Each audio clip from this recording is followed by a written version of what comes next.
नमस्कार दोस्तों, कैसे हैं आप सभी। आज की कहानी का शीर्षक है मन की पीड़ा। मीता अपने घर से निकली और पूरे रास्ते बेचैन ही रही। दरअसल वह अपने बचपन की सखी तनु से हमेशा की तरह मिलने और उसका हालचाल पूछने जा रही थी। पर मीता बखूबी जानती थी कि वो तनु से मिलने जा तो रही है, पर बातें तो वही होनी है जो पिछले हफ्ते हुई थी और उससे पहले भी हुई थी। मीता का चेहरा देखते ही तनु एक सेकंड तक बर्बाद नहीं करेगी और पूरे समय बस इसी बात का ही रोना रोती रहेगी कि हाय रे, ये कैसी ज़िंदगी, आग लगे इस ज़िंदगी को। मैंने सबके लिए ये किया वो किया, मैंने इसको आगे बढ़ने की सीढ़ी दी, पर आज कोई मदद करने वाला नहीं। गिनती रहेगी कि ये नहीं वो नहीं। मीता जानती थी कि यह ज़बरदस्ती की पीड़ा तनु ने पाल पोस कर अमरबेल जैसी बना दी है। काश तनु अपनी आशा और उमंग को खाद पानी देती तो आज भी जीवन का हर कष्ट बस कोई हल्की समस्या ही रह जाता और एक प्रयोग की तरह तनु उसके दर्द से भी पार हो जाती। मगर तनु ने तो अपनी सोच को इतना खराब कर दिया था कि समय, शरीर और ताकत सब मंद पर रहे थे। सहेली थी, इसलिए मीता की मजबूरी हो जाती थी कि उसकी इन बेसिर पैर वाली बातों को चुपचाप सुनती रहे। आज भी वही सब दुख दर्द। मीता ने यह सब सोचकर एक ठंडी आ भरी और उसको तुरंत 2 दशक पहले वाली वो तनु याद आई। तब तनु 30 बरस की थी। कैसा संयोग था कि तनु का हर काम आसानी से हो जाता था। अगर उसको लाख रुपए की जरूरत भी होती तो परिचित और दोस्त तुरंत मदद कर देते थे। मीता को याद था कि कैसे तनु रौब से कहती फिरती, मीता मेरे भाग्य में सब बढ़िया ही लिखा है, कुछ तो है मेरे व्यक्तित्व ऐसा कि हर काम बन जाता है और ज़िंदगी मस्त चल रही है। मगर मीता सब जानती थी कि यह पूरा सच नहीं था। असलियत यह थी कि तनु आला दर्जे की चालाक हो गई थी। उसने 5 सालों में ऐसी अमीर, बिगड़ेल और इकलौती वारिस संतानों को खूब दोस्त बनाकर ऐसा अपने माया जाल में फंसाया था कि वो लोग तनु के घर को खुशी और सुकून का अड्डा मानकर चलने लगे।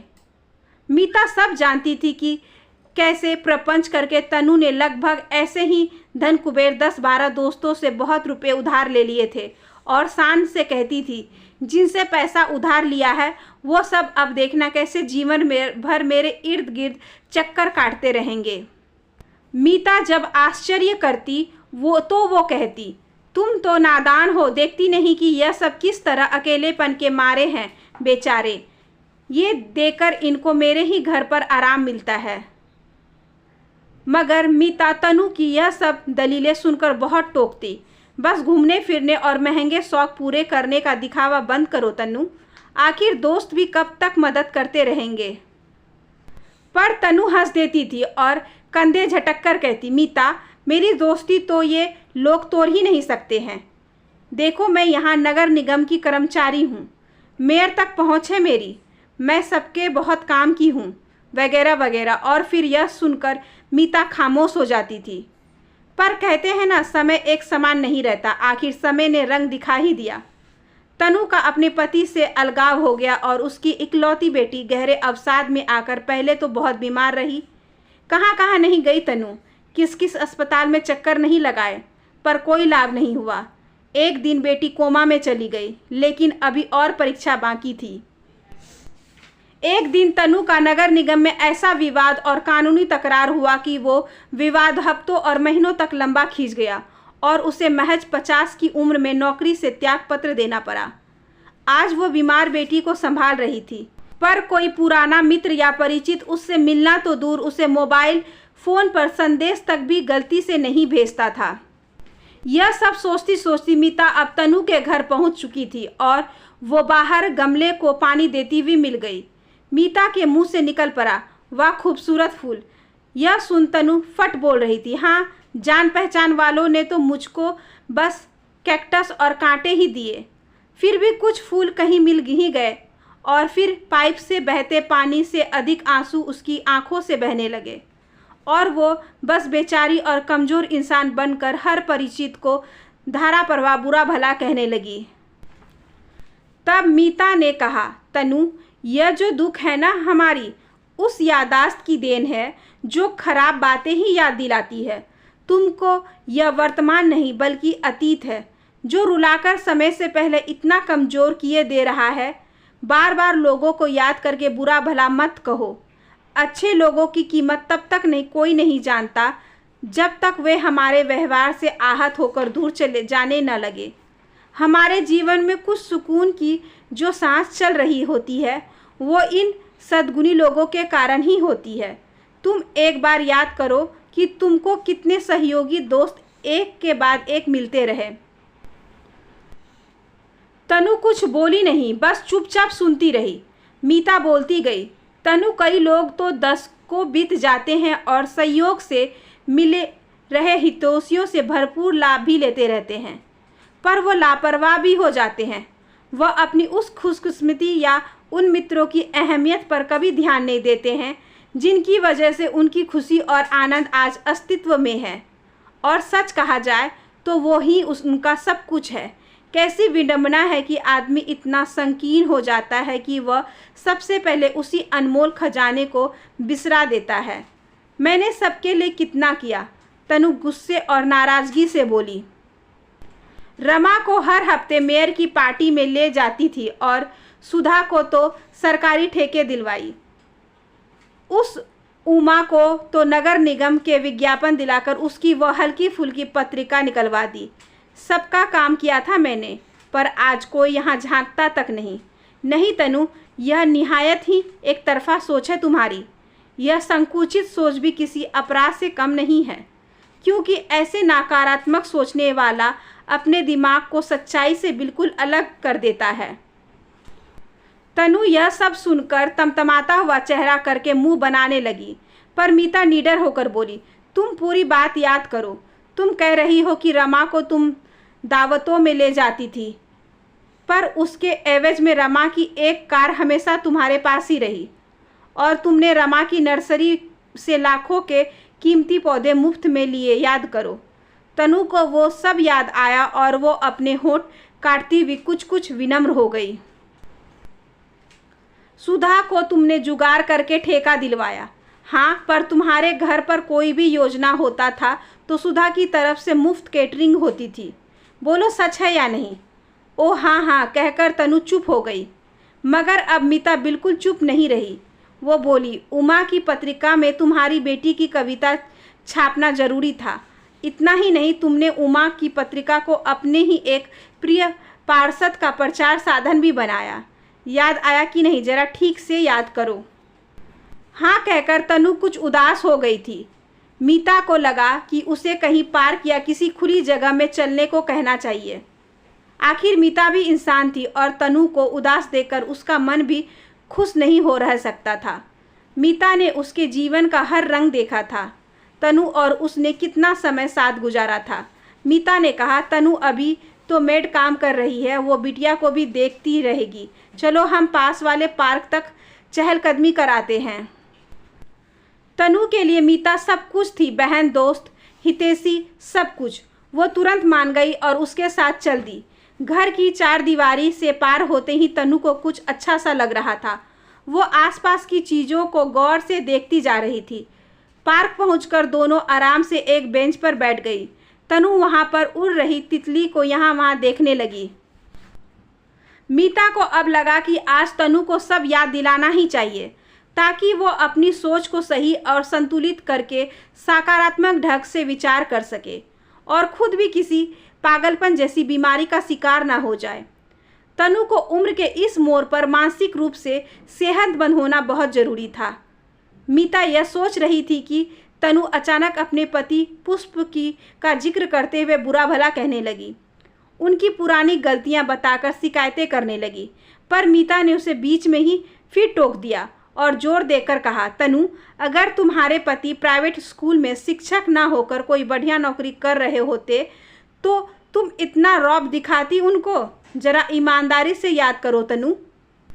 तुम उनकी सारी तनख्वाह ले लेती और अपने ढंग से कहीं प्लॉट खरीद लेती और लोन की किस्तें पुष्प जी के वेतन से चुकाई जाती। वो कुछ कहते तो तुम अपना रौब दाब दिखाने लगती थी। तुमने एक सरल और सच्चे इंसान को हौले हौले मंद बुद्धि बना दिया था। वो तुम्हें ही नहीं, यह शहर भी छोड़कर चले गए, लेकिन आज वो आनंद से हैं, अकेले हैं पर समाज की सेवा में बहुत खुश हैं। तनु चुपचाप सुनती रही, उससे कोई जवाब देते ही नहीं बन रहा था। मीता आगे बोली, तनु याद है, बस एक बार तुम उनको अपने मेयर साहब से सिफारिश करके नगर निगम का कोई सम्मान दिलवा लाई थी, जबकि पुष्प जी जो चाहते ही नहीं थे कि उनको कोई मान पत्र दिया जाए। पर तुमने कितना भौरा प्रदर्शन किया। मुझे तो पुष्प जी का चेहरा याद आता है कि वो तुम्हारे इस दिखावे के शोर शराबे और प्रदर्शन से कितने आहत हो गए थे। वो यही सोचते कि एक सरल जीवन जिया जा सकता है, पर तुम तो ना जाने किस लत में पड़ गई थी कि यहाँ की गोटी वहाँ फिट कर दो, इसको आगे करो, उसको पीछे करो, इससे इतना रुपया ऐंठ लो, ना जाने क्या क्या सनक थी तुमको। तुम ऐसा क्यों करती थी तनु? कितनी ही बार पुष्प जी कोशिश करते करते हार गए कि तुम्हारा यह दम्भ, अहंकार और झूठे पाखंड किसी तरह कम हो जाए, पर एक बूंद के बरसने से ज्वालामुखी कहाँ शांत होता है। तुम तो पूरी महफिल के सरेआम न जाने क्या क्या बोलती जाती। तुम हमेशा पुष्प जी के ड्रेसिंग सेंस का मजाक उड़ाया करती और उनके पहने हुए लिबास को बदलवा कर दोबारा तैयार होने को कहती थी। वो कितना दुखी हो जाते, पर तुमको तो बस दिखावा ही चाहिए था। तुम उनके अच्छे कपड़ों पर ऐसे टिप्पणी कर देती थी कि यह देखे मैं खरीद कर लाई हूँ, यह मेरी पसंद की जीन्स है। बेचारे कितना झेप जाते, पर तुमको कुछ समझ नहीं आता था। पुष्प जी तुम्हारे साथ बहुत असहज होने लगे थे। वो कई बार ऐसे लगते जैसे किसी कैद खाने में घुट रहे हैं। बस एक दिन उन्होंने फैसला कर लिया होगा कि चाहे किसी जंगल में खुशी खुशी रह लेंगे, पर तुम्हारी इस झूठ से भरी हुई नौटंकी साला में कतई नहीं। और तनु, तुम्हारी आंखों में तो कितने पर्दे पड़े थे। तुमको अपनी जुगाड़ वाली कूटनीति के चश्मे से यही दिखता था कि पुष्प जी से लेकर सब परिचित सब इस एक तुम्हारी ही छत्र छाया में सुकून से हैं। तनु यह सब ऐसे सुन रही थी मानो उसके खिलाफ कोई झूठा मुकदमा बताया जा रहा हो। मीता धारा प्रवाह बोलती गई, तनु पता है, तुम जब तक उसके सामने नहीं होती थी वो जिंदगी का आनंद लेते, पर तुम दफ्तर से आती और वे सकपका से जाते। तुम जैसे कोई तबाही बन गई थी उनके लिए। हम लोग कितना संकेत करते, पर तुम इतनी जोरदार और भारी आवाज़ में हमारी हर बात काट दिया करती थी। यह सब कहते कहते जब मीता जरा देर के लिए चुप हो गई तो तनु बोल पड़ी, मीता, तुम तो आज मुझे दोस्त लग ही नहीं रही हो। हद कर दी तुम। पुष्प के परिवार को गोवा तक घुमाने ले गई, वो भी सरकारी खर्च पर। ऐसा शाही भ्रमण उनके बस की बात नहीं थी। नहीं तनु, तुम फिर एक तरफा सोच रही हो। वो परिवार बहुत सादगी पसंद है। तुम्हारी चालें, तुम्हारी दाव पेच वो नहीं जान सके कि कभी तुम अपनी ननद और नंदोई को जिद करके उनकी मर्जी के विरुद्ध गोवा ले गई।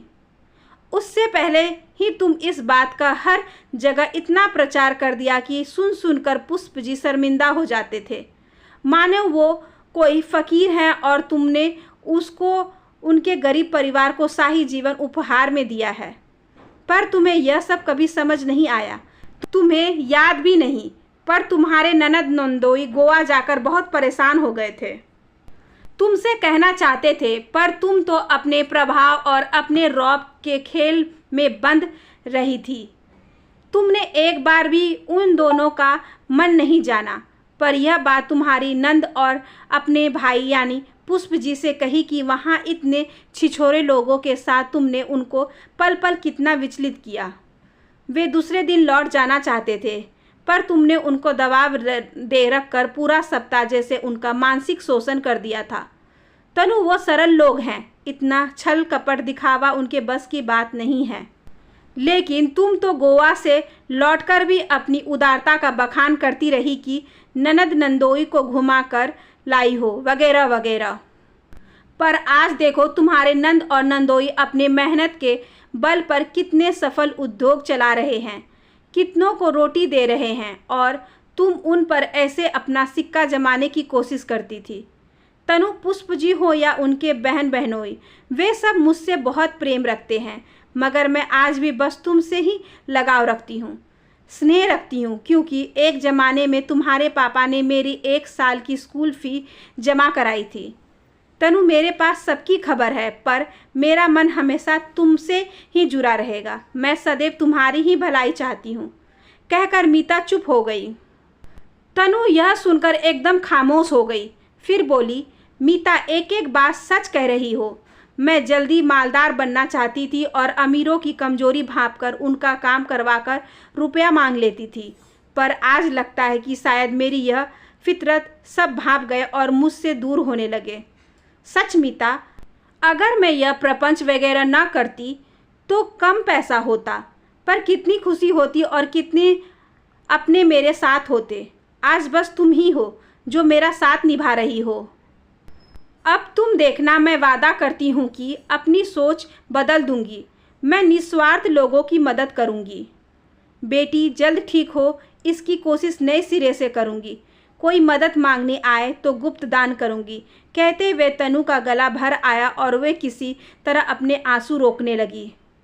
हाँ तनु, यही सही रहेगा। आखिर ऐसी समुचित मानसिक स्थिति होगी तो फिर किसी भी हाल में तुम्हारा बुरा कैसे संभव है। अब तुम इसी पल से अपने को बदल कर रख दो।